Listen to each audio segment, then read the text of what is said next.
네, 다음은 존경하는 경대수 의원님 주시죠.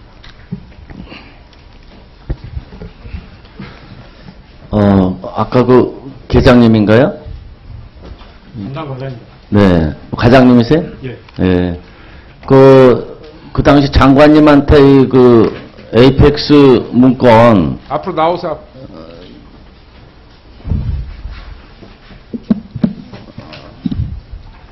에이펙스 문건을 당시 장관님한테 요약 보고했다고 말씀하셨는데 그게 그냥 전체적으로 피해 보전 직불금 관련된 요약을 보고한 겁니까? 아니면 에이펙스 그 문건만 따로 이렇게 요약해서 뭐 내용을 보고한 겁니까? 위원회 개최 계획, 1월 22일 날 위원회 개최 계획을 보고 드리면서 심의 안건에 대해서 보고 드린 겁니다. 그러니까 제 취지는 에이펙스 문건 내용을 요약해서 보고한 적이 있냐고요. 그 통상 의외로 내가 생각이 이상해서 그런 경우가 있나? 그냥 위원회 개최 계획 그런 거 보고하는 건 이해가 가는데 예. 이 에이펙스 문건이 내용이 이렇고 저렇고 뭐 이렇게 요약해서 보고한 적이 있어요? 별도로 한 적이 있네. 아니 이거 그렇게 답을 못해. 있으면 있다 없으면 없다 이렇게. 그러니까 개최 계획을 보고 드리면서 그 안에 이제 심의 안건 내용의 에이펙스에서 온 예. 서류의 내용의 요지를 그렇게 정리를 해서 보고를 했다고 얘기해? 이해가 안 가요? 묻는 게? 무슨 말씀인지는 압니다. 왜 답을 못해? 그러니까 에이펙스 자문 결과는 내부적으로는 실장님까지는 보고를 드렸고요. 장차관님한테는 안건으로서 제가 아니, 그러니까 왜 자꾸 딴소리를 해? 그러니까 내용을 정리를 해서 그 내용의 취지를 보고를 했습니까? 안 했습니까? 내용을 요약해서 보고 드렸습니다. 그 별건으로 한 거예요? 전체 서류에 이런 문건은 이런 내용이고 이렇게 넣어서 보고한 거예요? 전체 내용을 요약한 건 아닙니다.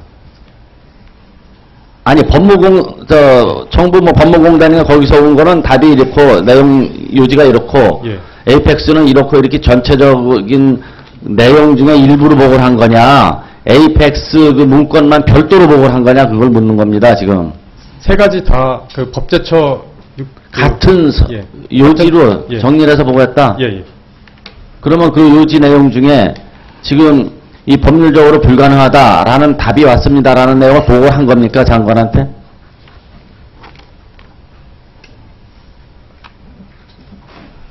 근데 시간 빨리 가는데 왜 답을 못해?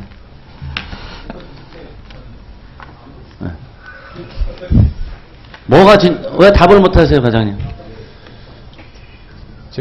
확실한 건 이 책임지고 하려는 게 아니고 사실관계를 명백히 하기 위해서 말씀드리는 거야. 어떻게 된 거예요, 그러니까? 이 지금 문제되고 있는 법률상 불가능하다라는 내용의 취지로 보고를 했습니까, 안 했습니까? 요약해서 그렇게는 제가 보고 드렸습니다. 그 내용을 보고를 했다? 예, 예. 들어가세요. 예.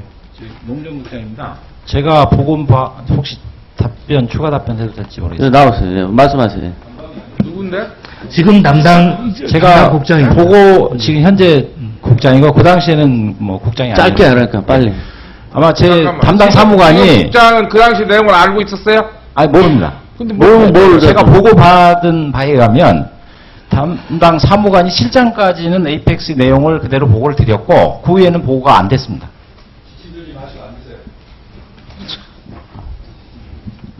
뭔 내용이야?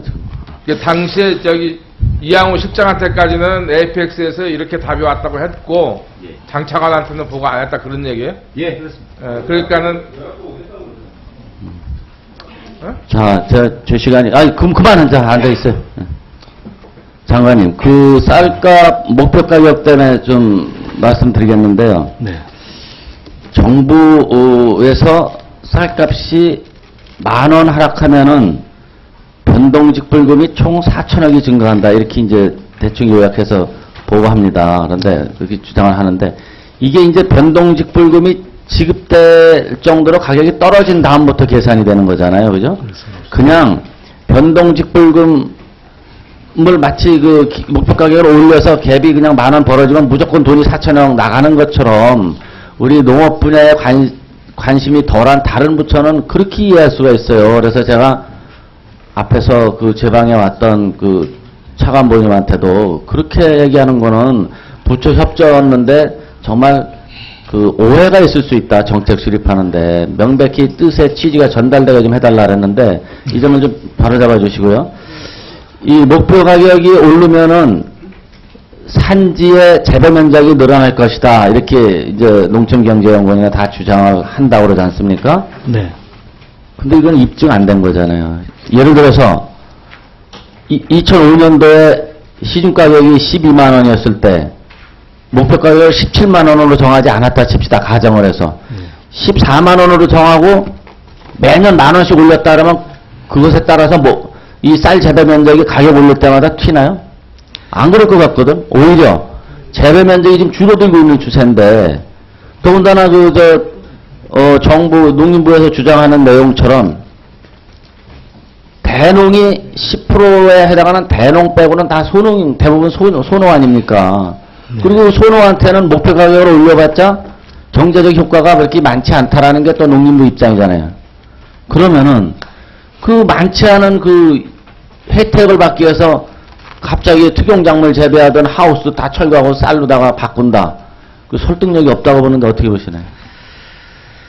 뭐 단기적으로 당장 이렇게 대응을 하는 데는 조금 시차가 있을 거라고 봅니다.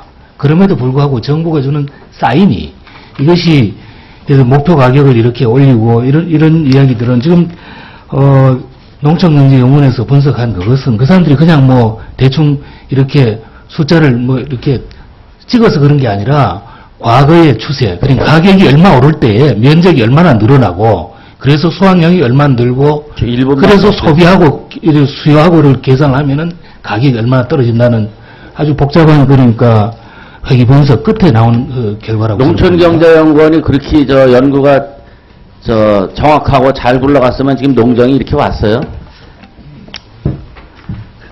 죄송합니다만 저는 그 장관님. 과학에 대해서 이야기를 하는 겁니다.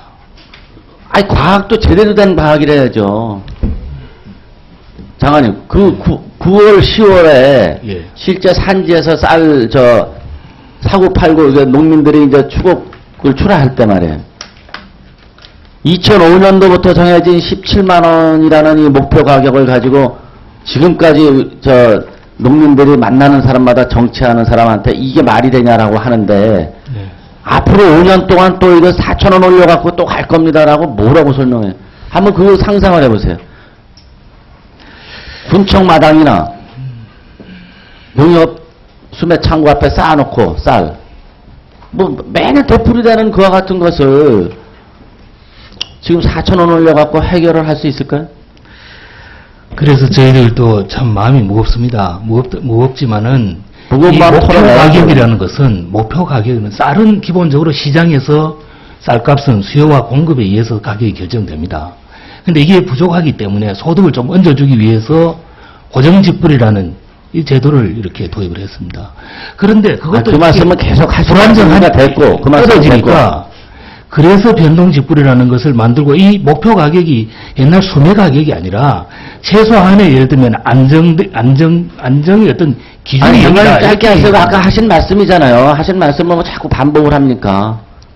예, 아무튼 죄송합니다. 제가 드린 말씀을 한번 심각하게 고민을 해보세요. 현장에서 농촌경제연구원이 저 책상 위에서 앉아갖고만 연구해서 뭐 합니까? 농촌에 가서 농민들 손을 만져보고 그 실제 피부에 와닿는 주장을 해야죠. 네, 마치겠습니다. 예, 수고하셨습니다.